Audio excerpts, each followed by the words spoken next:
नमस्ते, स्वागत है आपका life of TV survivor day 46। आज लास्ट डे है यहाँ मेरा गोवा में। मैंने ब्रेकफास्ट में इतना कुछ खाया और मैं रेडी हो गई थी। मेरी फ्लाइट थी लेट, इसलिए मैंने सोचा कुछ घर वालों के लिए, विशाल के लिए कुछ ले लूँ। तो मैं निकल गई मार्केट, लेकिन आज मैं अकेली हूँ क्योंकि दक्षा दी जो है अपने ऑफिस में गई थी। तो मुझे इतना आइडिया नहीं था कि जाना कहाँ है। मार्केट उस दिन गए थे बट रात को गए थे।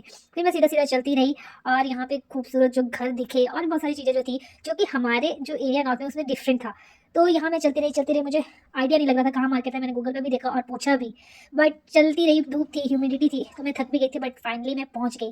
तो यहाँ पे ऐसा नहीं है, ये तो फ्रूट मार्केट है, सब्जी वगैरह यहाँ पे। इससे ऊपर वाली फ्लोर में जो है क्लोथिंग वगैरह है, एक्सेसरीज वगैरह है। तो यहाँ तो मेरा कोई काम नहीं था। तो मैंने पूछा कि अच्छे कपड़े कहाँ पे मिलते हैं, तो उन्होंने बताया कि इस फ्लोर पे मिलते हैं, शॉप पे मिलते हैं। तो मैं डायरेक्टली वहाँ चली गई थी। तो सबसे पहले जो है यहाँ पे मुझे जो खरीदा था, बहुत सारी चीज़ें मैंने खरीद ली थी। उसके बाद ये सारी चीज़ें खरीद के मैं निकल गई थी वापस। अब मुझे रास्ता पता था कि कहाँ कैसे कैसे जाना है, लेकिन फिर भी जो है ये सारा सामान उठा लिया था मैंने। और धूप इतनी लग रही थी, बट सामने जब मैं गुजर रही थी तो मुझे ना एक ड्रेस दिखी। तो मैंने सोचा ऋषिका के लिए ले लूँ।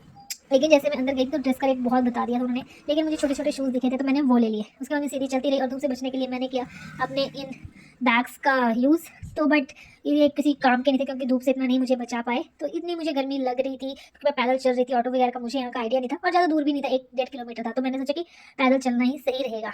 तो जैसे मैं चल रही थी तो मुझे बहुत ज़्यादा प्यास भी लग रही थी और सामने कुछ दिख भी रहा था। उसके बाद जैसे थोड़ा आगे गई तो मुझे नारियल वाले भैया दिखे। तो मैंने नारियल लिया और उनको बोला, मैंने भैया मेरी वीडियो बना दो। तो उन्होंने अपनी पूरी मार्केटिंग करने के लिए सिर्फ नारियल पे फोकस किया यहाँ पे। और जैसे ही वीडियो बन गई उनके नारियल की, तो उन्होंने कहा कि बन गई वीडियो। तो मैं गलती से जब पिछले गेट पे पहुंच गई थी होटल के, देन मुझे अगेन घूम के आना पड़ा। और ये घर मुझे इतना मतलब प्यारा लग रहा था ना, इसका कलर जो आर्किटेक्चर है बहुत प्यारा लग रहा था मुझे, ये डिज़ाइन। तो इसको एक्सप्लोर करते हुए मैं पीछे की साइड से जा रही थी और वहाँ पे आगे जाके जो है एक रेस्टोरेंट भी आया। तो मेरा मन टाइम बिल्कुल नहीं था मेरे पास, नहीं तो मैं पक्का वहाँ पे जाके कॉफ़ी पीती, वहाँ का जो कुछ ट्राई करती इस रेस्टोरेंट का। लेकिन मेरे पास बिल्कुल भी टाइम नहीं था, इतना प्यारा लग रहा था ना बाहर से। दिल में तमन्ना ही रह गई। बट कोई बात नहीं, मैंने वैसे भी इतना कुछ खा लिया था होटल में, तो मेरे पेट में जगह भी नहीं थी। और यहाँ से निकलते निकलते बस साथ में ही होटल का जो है फ्रंट गेट था, तो वहाँ मैं पहुँच गई। और गेट को देख के जो मुझे बहुत खुशी हुई। मैं काफ़ी देर से चल रही थी और धूप इतनी ज़्यादा थी तो मैं बुरा हाल हो चुका था। एंड देन मैं पहुँच गई थी एयरपोर्ट, लेकिन यहाँ पे फ़्लाइट लेट थी मेरी। तो इसलिए बाद मैंने पी कॉफ़ी। और कॉफ़ी पे मैंने तो भाई 5 कॉफ़ीज़ आ जानी थी, जितने पैसे मैंने सिर्फ एक कॉफ़ी पे खर्च कर दिए। और फिर भी वो कॉफ़ी जो है मेरे को अच्छी नहीं लगी। ऐसे मैं कॉफ़ी पीती ही नहीं हूँ, बट मैंने सोचा टाइम पास में कुछ तो करना चाहिए। और यहाँ हो गया इंसिडेंट, मेरी सीट जो किसी और ने ले ली। हनीमून पे आए हुए थे कपल, पर मैंने भी सोचा चलो कोई बात नहीं यार, सेक्रीफाइस कर ले तू एक हनीमून कपल के लिए। तो मैं उनकी सीट पे बैठ गई जहाँ से कोई व्यू भी नहीं दिख रहा था। तो मैंने ये अंकल को बोला कि अंकल जी प्लीज़ वीडियो बना दो। तो उन्होंने जो है ये वीडियो बनाया और ये बहुत सुंदर लग रहा था। बट अनफॉर्चुनेटली मैं खुद इसको देख नहीं पाई।